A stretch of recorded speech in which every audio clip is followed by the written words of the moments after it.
Welcome back to the Create Harmony podcast. Our focus here on the podcast is the joy that is all around us all the time. It's just nestled in the little things. It's the sun shining through the window in the morning, the feel of hot water in your shower, the taste of your favorite treat. It's the beauty of trees filled with fall leaves and the smell of cool, crisp fall air. Each of these things holds a tiny piece of joy, and it just takes a moment to notice it. So I'm your host, Sally Burlington, and this is episode 98, and we are all about noticing those tiny pieces of joy. We're wrapping up our GrateFall series today, so this is where we focus our attention on all things gratitude, and that whole series happens in the fall, so we call it GrateFall. And as we draw this series to a close, we are going to circle way back around to the start. So in the first episode of this series, we talked about a book called One Photo a Day Keeps the Doctor Away. And in case you haven't listened to that episode, the idea is that this is a book filled with things that you can capture in a photograph in order to see the world differently. So at the beginning of the book, there's a page that explains the concept. It explains that looking and seeing are two different things. Seeing requires more attention. And as a user of the book, you're encouraged to take some time out of your busy day and take pictures. And this is what it says, a quote, "Stop the clock and take a deeper look at what's going on around you." Now, I loved this idea because we are a culture that focuses so much attention on our devices, and our devices have lots and lots of images and photos on them. But the way that we usually engage with these images is to quickly scroll through to get to the next bit of information. And in addition, the images that are there are usually very perfectly curated to be beautiful and the lighting is just right. And in this book, the user is urged not to consider the quality of the photograph. In other words, you're not trying to curate the perfect image. Just let your camera help you pay attention to details that you might have otherwise missed. And I thought that really married neatly into the concept of gratitude, because gratitude requires slowing down just a little bit to notice things and give thanks instead of just taking them for granted. So today we're circling back to that idea again as a reminder as you journey through your fall season. And I'm going to read 7 examples from the book. So the reason I chose 7 is because that's a week. So if you photograph them one day each week, you'll have a whole week of different ways to see the world differently. So here they are. Number 1, take a break today and go sit in your car and take a photo from the inside out. That's what you would do on your first day. Number 2, make a photo documentary of a mundane task that you hate doing, something you do not enjoy, but maybe if you photograph it, you'll see it a little differently.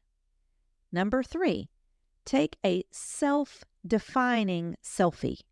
Not just a selfie, but something that defines who you are. Number 4, take 3 things to the charity shop. You're going to clean out your closet and find 3 things you're going to take to the charity shop, but don't forget to photograph them before you do. Number 5, take a picture of 5 orange things today, things that you see that are orange. Number 6, photograph the circles in everything you see around you. And lastly, number 7, this one might be a little bit too challenging, but get up in the middle of the night, go outside and use all your senses and photograph everything you see. So those are your 7 examples from the book. Now, if none of those speak to you, this is not homework. You do not have to do homework here. If that doesn't speak to you, you can create your own list that fits more neatly into your routine. But let the concept inspire you. Once you've got all these images, just take a moment to examine them and give thanks. Maybe you also want to just scroll back through some of the pictures you might have snapped already and see things differently. This simple, small habit will help you draw your attention to things that you were overlooking. The thing is, even though I believe in gratitude and fold those practices into my routine, sometimes it's challenging to just spit out things you're thankful for. And what happens is you just say the same things over and over again. But using this photo challenge helped me adjust my lens. You see what I did there? Adjust the lens. It helped me to examine things more deeply, and it helped me to see the underlying blessings that maybe I hadn't noticed. And I bet it can help you do that too. So for our closing today, I've got two things. The first is a quote from Henry Nouwen from Return of the Prodigal Son. And he says, "The choice of gratitude rarely comes without some real effort. But each time I make it, the next choice is a little easier, a little freer, a little less self-conscious. Because every gift I acknowledge reveals another and another, until finally, even the most normal, obvious, and seemingly mundane event or encounter proves to be filled with grace."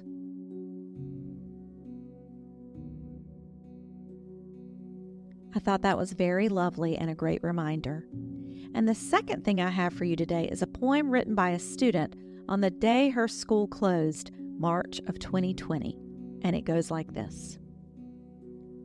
"Today I am grateful for grandmas, for love and cookies and wisdom, for years of knowledge and generosity, to health and life. Today I am grateful for spring, for warm weather, for rain and sun, for birds at the feeder, for four-leaf clovers in the grass, lighter jackets, lighter spirits, and for subconscious hope as the sun returns. Today I'm grateful for school, for learning and not for boredom, for routine, a sense of normalcy. Today I'm grateful for things taken for granted, like toilet paper and bread, but we will make it through.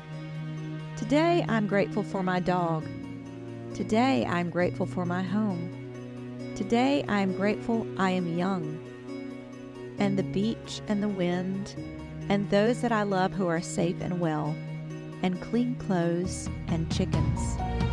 Today I'm grateful for movies, for books and for friends, for crocuses and for forsythia, for running in the morning and making dinner in the evenings, and conversation, laughter, and honesty.